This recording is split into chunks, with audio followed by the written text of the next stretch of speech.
2026年第4題，我哋有 35.6g hydrated sodium carbonate， 當中 25.8% 嘅 mass 屬於 sodium， 經過 heating 之後 water of crystallization 變成 water vapor 走咗，所以剩低落嚟嘅 crystal 就輕咗啦。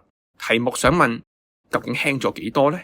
首先了解一下呢個 25.8% 係點嚟，其實就係 mass of sodium over 成個 hydrated crystal 嘅 molar mass。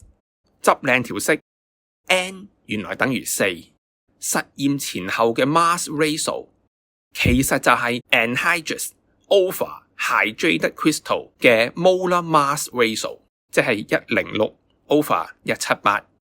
由此可以計算得到輕咗嘅 mass 應該係 14.4g， 答案係 boy。